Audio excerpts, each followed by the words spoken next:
guys, malakas yung kulog at saka kidlat. Ayan, kabababa ko lang dito sa aking garden at talagang malakas yung ulan. So yan yung mga mais natin. Kuha na naman sila dahil dinatna na naman ang ulan. Ayan. So nandun yung tanim na tubo. Medyo ngayon lang sila nakabangon dahil sa tagal ng tag-init. Ayan. So yan.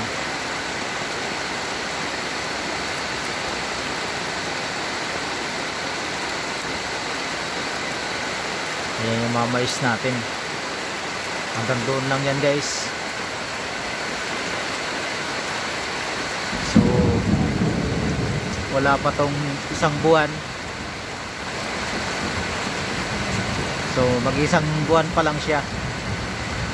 Pero malalaki na rin. Ayan, hanggang doon yan sa may gilid.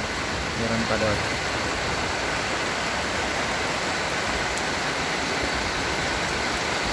Ayan guys,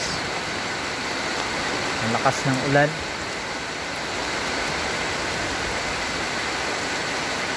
Yan yung gate natin. Ayan yung gate. So ayan, may bumaba.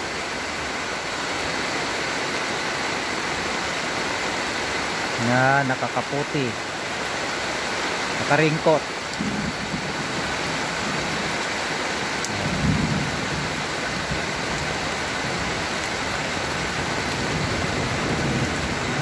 Galing ng taas. Lakas talaga yung ulan at saka kidlat. Kaya bawal gumamit ng cellphone. Ay bawal pala gumamit ng data pag umuulan. Kasi delikado yan guys. Yun kasi ang nilalapitan ng kidlat pagka gagamit ng data. Lalo na pag malakas yung kidlat. Delikado. So video lang muna tayo kasi kumikidlat.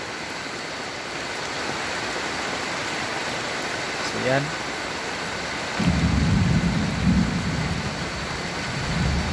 So hanggang dito na lang guys at maraming salamat sa inyong panonood.